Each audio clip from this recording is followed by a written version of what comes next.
I'm here at MHB Motorcycles down in Kirkby Stephen in Cumbria.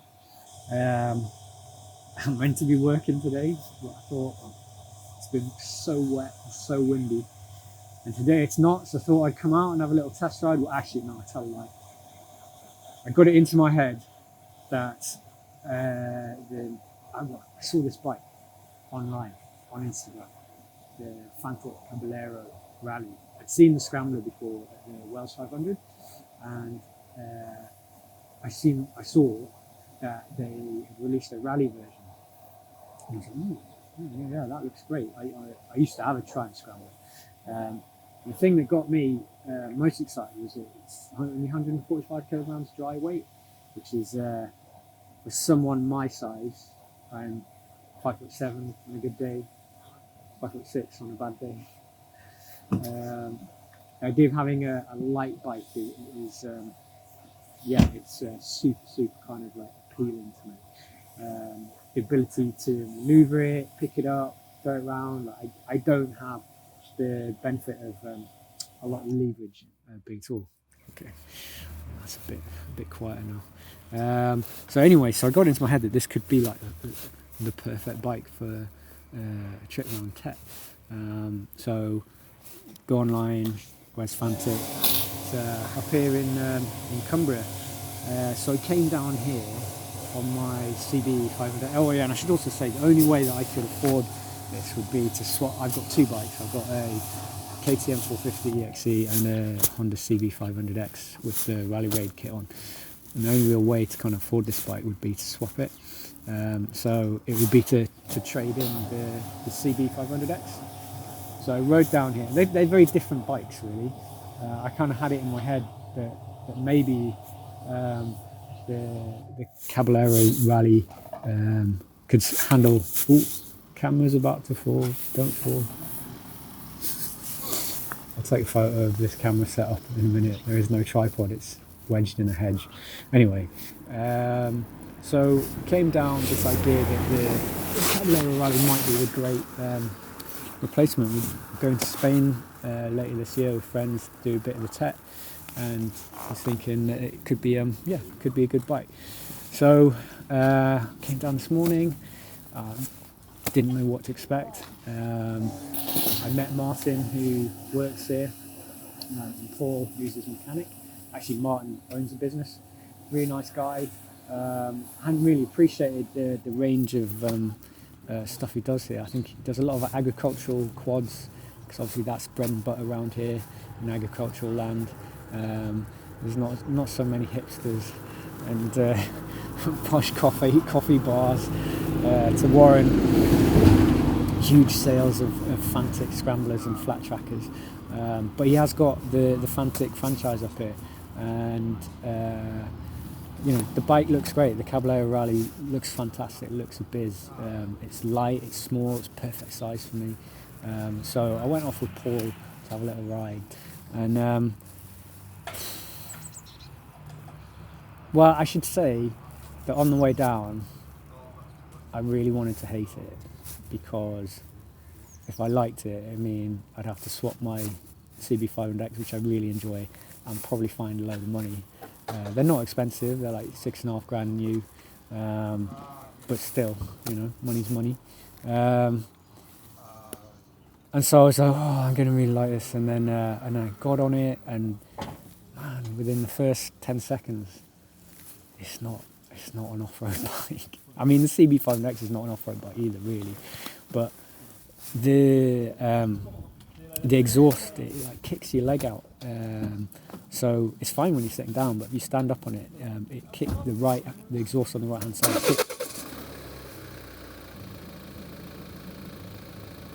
Okay, let's move. Man is letting car engine take over, which does not help. Okay, I think I'm in focus again. The Fantic Caballero Rally. It looks great. It's tiny, and that kind of size was like so appealing to me. And I got on it, and oh man, immediately you realise it's a bike that's. It'd be a great bike to pot around on. It'd be a great bike for twisty B roads. Be a great bike for the majority of riders that are going to buy it, but what it gains in its size and its weight, it just gives up in the geometry. So kind of kick my leg, the exhaust kicks your knee out, and then the foot pegs pull your foot back in. And yeah, standing up on it was immediately obvious that it's not the right bike for me. But and this is the big but. MHB is also a AJP dealer. So Paul, who I was out with, came out on the AJP PR7, a new one.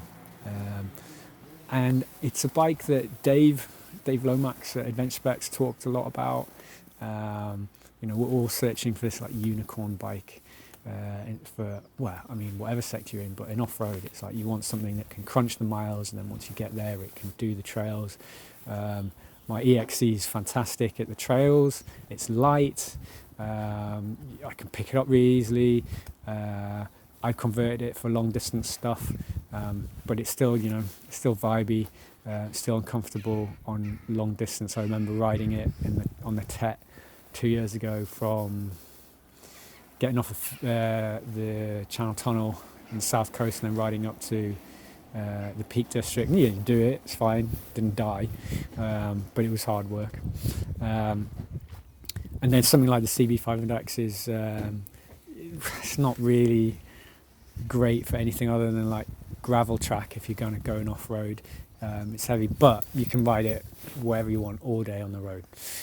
So I hadn't really thought about the AJP PR7, so I jumped on it and I'm back in trouble again, because yeah, it's a great bike.